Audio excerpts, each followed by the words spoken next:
Hello friends, welcome back to my channel. আমার চ্যানেলে তোমাদের সকলকে অনেক অনেক স্বাগত।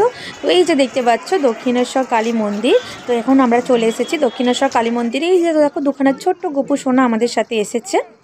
Hello friends, welcome back to my channel. তো এই দেখো আমরা এখন ঢুকছি দক্ষিণেশ্বর কালী মন্দিরের ভিতরে। তোমরা যারা গেছো তোমরা দেখতেই পেয়েছো, এখানে একটা রামকৃষ্ণের একটা কত বড় একটা ফটো রয়েছে রামকৃষ্ণদেবের। তো চলো আমরা এখন সোজা ঢুকছি। আর তোমরা যারা গেছো তারা জানো যে এখানে ভেতরে ফোন অ্যালাউ নেই, সেই জন্য বাইরেটা যতটা সম্ভব তোমাদের সাথে আমি শেয়ার করছি। তো এই যে দেখো আজকে ওয়েদারটা হালকা মেঘলা মেঘলা আছে, তো বুঝতে পারছি না, মনে হতে পারে বৃষ্টি হবে হয়তো। তো যাই হোক, বৃষ্টি পরে হয়েও ছিল, তো তোমাদেরকে পরে বলছি। ওই যে দেখো দক্ষিণেশ্বরের মন্দিরের চূড়া দেখা যাচ্ছে। তো সকাল সকাল আমরা চলে এসেছি। আমরা ত্রিবেণী থেকে ট্রেন ধরে ডাইরেক্ট বালিতে নেমেছি, বালি থেকে টোটো ধরেছি, স্টেশন থেকে নেমে কিছুটা গিয়ে টোটো ধরেছি, টোটো করে সোজা চলে এসেছি আমরা দক্ষিণেশ্বর কালী মন্দিরের সামনে। তো এই যে দেখতে পাচ্ছ সবাই চলে এসেছে, আমাদের পরিবারের সকলে মিলে এসেছি। আমার মা, মামি, বাবা, দিদা, বোনের ছেলে, আমার ছেলে, ভাই, সকলে মিলে এসেছি। তো চলো দক্ষিণেশ্বর কালী মন্দির ঘুরবো। এই যে দেখো আমাদের দুই ছোট্ট গোপুসোনা, ওদেরকেও নিয়ে এসেছি সাথে করে আমাদের সাথে। তো এবার আমাদের ঘোরা হয়ে গেছে মোটামুটি। তো এবার যাব, আমরা পুজো দেবো, ডালা কিনবো, ভেতর থেকে আমরা ডালা সব কিনেছি। এবার পুজো টুজো দেওয়া হয়ে গেছে, এবার আস্তে আস্তে বেরোবো। তার আগে মন্দিরটা ভাবলাম ঘুরে নিই। তো সবাই মিলে মন্দিরের ভেতরটা একটু ঘুরছি সকলে মিলে। তো ওয়েদারটা কিন্তু আজকে সত্যি বলতে খুবই খারাপ ছিল, তো আমরা বুঝতে পারিনি আজকে ওয়েদারটা এতটা খারাপ হয়ে যাবে। আমাদের ভয় লাগছিলো জোরে না বৃষ্টি নেমে যায়। তো একদম কুয়াশা ভর্তি ছিল। তো দেখো মন্দির ঘোরা হয়ে গেছে, সামনে এক্সেলেটার রয়েছে, এখানে সবাই মিলে ভাবলাম চলো আমরা সবাই মিলে চড়ি। তো একা করে সবাই মিলে চড়ছি। তো অনেকদিন বাদে চড়ছি, একটু ভয় লাগছিল, যাই হোক করে চড়ে পড়েছি। তো ওদিকে আমার মা, আমার ছেলে আর দিদা নিচে দাঁড়িয়ে রয়েছে। তো তারপর ওদেরকে যাব, ওরা আসলে কোনোদিন ওঠেনি, ওদেরকে হাত ধরে ওঠাতে হবে। তো যাই হোক চলো তোমরা দেখতে থাকো ব্লগটা, আশা করি তোমাদের ভালো লাগবে। তো এই যে আমরা নেমে পড়েছি, এই যে দিদাকে নিয়ে এবার আমি তুলবো, তারপরে মা উঠবে, বাবা উঠবে, তারপরে ছেলে উঠবে। এই যে মা উঠেও পড়েছিল, এই যে নেমে যাচ্ছে আস্তে আস্তে, আমি দিদাকে নিয়ে উঠছি। তো চলো ওদিকে পাট চুকিয়ে এবার আমরা চলে এসেছি আদ্যাপীঠ মন্দিরের সামনে। তো এই যে আদ্যাপীঠ মন্দিরের সামনে এই যে দেখতে পাচ্ছ মন্দিরটা, এই জাস্ট আমরা ঢুকছি। তো আমরা আদ্যাপীঠে পুজো দেবো না, যেহেতু আমরা দক্ষিণেশ্বরে পুজো দিয়ে দিচ্ছি, সেহেতু আদ্যাপীঠে আমরা পুজো দেবো না। আর ওখানে কিছু স্কুল প্রোগ্রাম চলছিল, আমি জানি না কী কারণে চলছিল। যে দেখো স্কুলের প্রচুর বাচ্চারা এখানে সব লাইন দিয়ে রয়েছে। আর ভিতরটা যেতে যেতে আমার খুবই ভালো লাগলো ভিতরটা গিয়ে।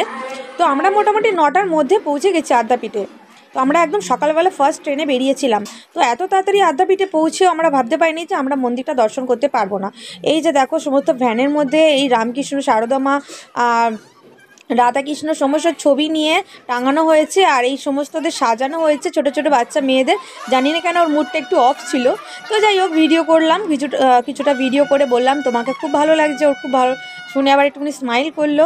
তো আরেকটু ভেতরে গেলাম, ভেতরে গিয়ে দেখলাম যে এরকমভাবে বাঁশি টাশি বাজানো হচ্ছে, তো দেখে ভালো লাগলো। এখানেও সাজানো হয়েছে, দেখো কি সুন্দর সারদা মা, স্বামী বিবেকানন্দ পিছনের ছবি রয়েছে, দেখতে কিন্তু অপূর্ব লাগছে। এই যে দেখো রামকৃষ্ণ, সারদা মার সমস্ত ছবিগুলো রয়েছে, কিন্তু আমরা মেন মন্দিরে ঢুকতে পারলাম না। তো চলো, আর গুড়ি গুড়ি বৃষ্টিও নেমে গেছিলো, আমাদের বেলুন মঠও যাওয়ার ছিল। তোমরা থাম্বনেল দেখে বুঝতেই পেরেছো যে আমরা কোন কোন জায়গায় ঘুরবো, দক্ষিণেশ্বর, তারপরে আদ্যাপীঠ, তারপরে বেলুন মঠ। এই যে বলছিলাম না কিছু একটা স্কুল প্রোগ্রাম চলছিল, তো অত ভালোভাবে খেয়াল করিনি। তো যাই হোক আমরা এই যে চলে এলাম বেলুন মঠে। বালির ওখান থেকে আমরা আদ্যাপীঠের সামনে থেকে ম্যাজিক ধরলাম, ম্যাজিক ধরে চলে এসেছি ডিরেক্টলি। আমরা প্রথমে ভেবেছিলাম যে প্রথমে করে আসবো, গঙ্গার হয়ে আসবো পার হয়ে, কিন্তু আমরা তা করলাম না। আমরা ওয়েদারটা ভালো না দেখে ডাইরেক্ট আমরা চলে এলাম ম্যাজিকে করে। তো এই যে দেখতে পাচ্ছ আমরা ঢুকছি বেলুন মঠের ভেতরে। বেলুন মঠের ভেতরে ঢুকে কিন্তু অনেকটা রাস্তা হাঁটতে হয়, যাই বলো তাই বলো, অনেকটা রাস্তা হেঁটে তারপরে মন্দির। তো যাই হোক আসতে কিন্তু ভালোই লাগছিলো। এই যে ছেলে আমরা বদমাইশি করছে, ওই যে মামিরা আসছে। এই যে দেখো আমার সবথেকে বেশি ভালো লেগেছে এই ফুল গাছগুলো। সত্যি কথা বলতে আমি খুব ফুল গাছ ভালোবাসি, তো শুধুমাত্র সুযোগ পাই না, সময় পাই না বাড়িতে ফুল গাছ লাগানো, সেই কারণে লাগানো হয় না। তাও দুখানা গাঁদা ফুলের চারা গাছ লাগিয়েছি ছাদের ওপর। তো যাই অবশ্য বাদ দাও। তো এইসব দেখো ফুল গাছগুলো কত সুন্দর লাগছে। ওই যে সামনে আমরা মন্দিরটা দেখতে পাচ্ছি, অপূর্ব সুন্দর মন্দির। তো আমরা প্রথমে ভেবেছিলাম আদ্যাপীঠ মন্দিরে আমরা ভোগ খাবো, কিন্তু ওখানকার ঠিক পরিবেশটা আমার জমলো না। তো সেই জন্য তো ভাবলাম যে যখন যা খাওয়া হলোই না, তখন তাড়াতাড়ি বেরিয়ে পড়া যাক। বেলুড় মঠে খাওয়াটা হবে, কারণ বেলুড় মঠে 11টার মধ্যে এন্ট্রি করতে হবে, মানে তোমাদেরকে 11টার মধ্যে টিকিট কেটে লাইন দিয়ে 11টার সময় গেট খুলবে। তো তখন তোমাকে 11টার মধ্যে যে কোনো হোক তোমাকে ভেতরে ঢুকতে হবে টিকিট কেটে, নাহলে হবে না। তো যাই হোক, আমরা অনেক তাড়াতাড়ি পৌঁছে গেছিলাম, 10:30টার মধ্যে লাইন দিয়ে দিয়েছিলাম, আর আমরা একদম সামনেই ছিলাম, বেশি দূরে ছিলাম না, লাইনের একদম প্রথমে ছিলাম। তো 11টা বাজলো, গেট খুললো, তারপরে আমরা ঢুকেও গেছিলাম। তো যাই হোক, এখন তোমরা দেখো মন্দিরগুলো খুব সুন্দর লাগছে। আর যারা আমার ব্লগটা দেখছো, যারা সাবস্ক্রাইব করেছো অলরেডি, তাদেরকে অসংখ্য ধন্যবাদ। আর যারা নতুন, যারা আমার ব্লগটা দেখছো, তারা অবশ্যই আমার চ্যানেলটাকে সাবস্ক্রাইব করে দিও।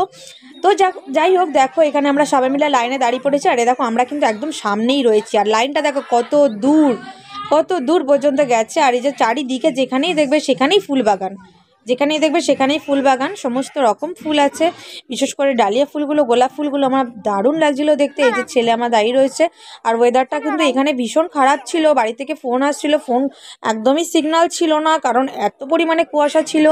আর সামনে গঙ্গা, ঠান্ডাটা খুবই লেগেছে এখানে, সবথেকে বেশি ঠান্ডা লেগেছে আমার মনে হয় বেলুড় মঠে, কারণ প্রচণ্ড ঠান্ডা হাওয়া ছিল। দেখতে পাচ্ছ বেলা 10:30টা বাজে, কিন্তু আমি কিন্তু এখনও কান থেকে মাফলার খুলিনি, সবাই পরে আছি, টুপি যা সমস্ত কিছু। তো এই যে আমরা এখন গেট খুলেছে, আমরা এখন যাচ্ছি যেখানে আমাদের মানে খাওয়াবে, সেই ঘরটার সামনে অনেকটা রাস্তা যাওয়ার পর কিন্তু ভেতরে, অনেকটা পরিমাণে ভেতরে যেতে হবে। তো যাই হোক করে প্রথম যেহেতু যাচ্ছি, সেহেতু বুঝতে পারছি না কোথায় যাচ্ছি, হাঁটতেই আছি। তারপর হেঁটে আমরা অনেকটা দূর পর্যন্ত পৌঁছালাম। তো সেখানে এসে বড় বড় এই যে দেখতে পাচ্ছ কত বড় বড় বিল্ডিং তৈরি হচ্ছে, মানে পিছনে যে এরকম রয়েছে, এর আগেও আমি একবার জাস্ট এসে ছুঁয়ে চলে গেছি, এরকম মতন কোনো রকম ঘুরে চলে গেছি। বাট পেছনে এত মানে এত বিল্ডিং আমরা তো দেখিনি। তো তো চলো আমাদের সাথে। এই যে দেখতে পাচ্ছ মেন বিল্ডিংটার ভেতর ঢুকলাম। এই বিল্ডিংয়ের ভেতরটা অনেকটা বড় বিল্ডিং। আর এই হলঘরটা প্রচণ্ড পরিমাণে বড়, যেখানে কতগুলো যে চেয়ার বেঞ্চ পাতা রয়েছে, জাস্ট আমি গুনে শেষ করতে পারবো না বলে গুনিও নি। তো দেখতে পাচ্ছ তোমরা কত বড় হল ঘর, প্রচুর লোকে আসে এখানে প্রসাদ খেতে, প্রচুর লোকে আসে। আর আমি ফোনে ব্লগও দেখেছি ইউটিউবে, তো সচক্ষে সামনে দেখছি। যেহেতু আমরা আসবো, সেহেতু আমরা আগে ব্লগগুলো দেখে নিয়েছিলাম যে কোথায় কি না আছে, কারণ ওখানে গিয়ে নাহলে খুঁজতে হবে, বুঝতে পারবো না। তো সেই জন্য তো এখন ব্লগে দেখেছি, তারপরেই এখন দেখছি সামনাসামনি। এই যে দেখো কি সুন্দর স্টিলের প্লেট দিয়েছে, স্টিলের গ্লাস দিয়েছে, আর প্রত্যেকটা বেঞ্চের সাথে একটা করে চেয়ার কিন্তু অ্যাটাচ রয়েছে সাথে করে, যাতে এদিক ওদিক সরে না যায়। সবাইকে কিন্তু লাইন দিয়ে পরপর বসাচ্ছে। আর আমাদের বাড়ির লোকগুলো সবার সামনে বসেছে, আর আমরা মানে মুখোমুখি অনেকটা, বেশিরভাগ সবাই সামনে বসেছে, আর আমি আর দিদাই পিছন দিকে বসেছি। এই যে দেখো বলতে না বলতে খিচুড়ি চলে এলো। তো গরম খিচুড়ি, শীতের টাইম, ঠান্ডা, বাইরে কুয়াশা, হালকা বৃষ্টি পড়ছে, একদম কিন্তু জমে গেছে খিচুড়ি। আর সত্যি কথা বলতে আমি কিন্তু খিচুড়ি প্রেমী খুব একটা না, কিন্তু এখানকার খিচুড়ি খেয়ে আমার কিন্তু দারুণ লেগেছে। তার সাথে চলে এসেছিলো আলু সোয়াবিন দিয়ে, মটর দিয়ে একটা তরকারি, ওটা কিন্তু আমার দুর্দান্ত লেগেছে। এই যে দেখো রিপিট করছে আর একবার খিচুড়ি রিপিট করছে, আর সোয়াবিন আলুর তরকারিটা আর একবার রিপিট করছে। এই নিয়ে দুবার এলো, কিন্তু সত্যি কথা বলতে দারুণ লেগেছে। আমি দুবারই নিয়েছি, দুবারই খেয়েছি। আর এই যে দেখো জল চলে এসেছে, দেখেছো প্রত্যেক একজন করে আসছে, একটা নিয়ে আসছে, দিচ্ছে, চলে যাচ্ছে। এই যে দেখো চলে এসেছে চাটনি। হ্যাঁ, চাটনিটা আমি খাইনি, যদিও বা আমি অতটা চাটনি ভালোবাসি না, টমেটোর চাটনিটা খুব একটা ভালো লাগে না। তো যাই হোক, চাটনি আসলো, আমি তো নিলাম না, সবাই নিল। তো এরপরে কিছুক্ষণ বাদে আসবে হচ্ছে গিয়ে পায়েস। তো গরম খেতে কিন্তু ভালোই লাগছিল, গরম খুবই ছিল, একদম ধোঁয়া বেরোচ্ছিলো, তোমরা দেখেই বুঝতে পারছো। এই যে চলে এসে পাতে পড়ে গেছে, একদম দারুণ লাগছে পায়েসটা, হেভি লাগছে।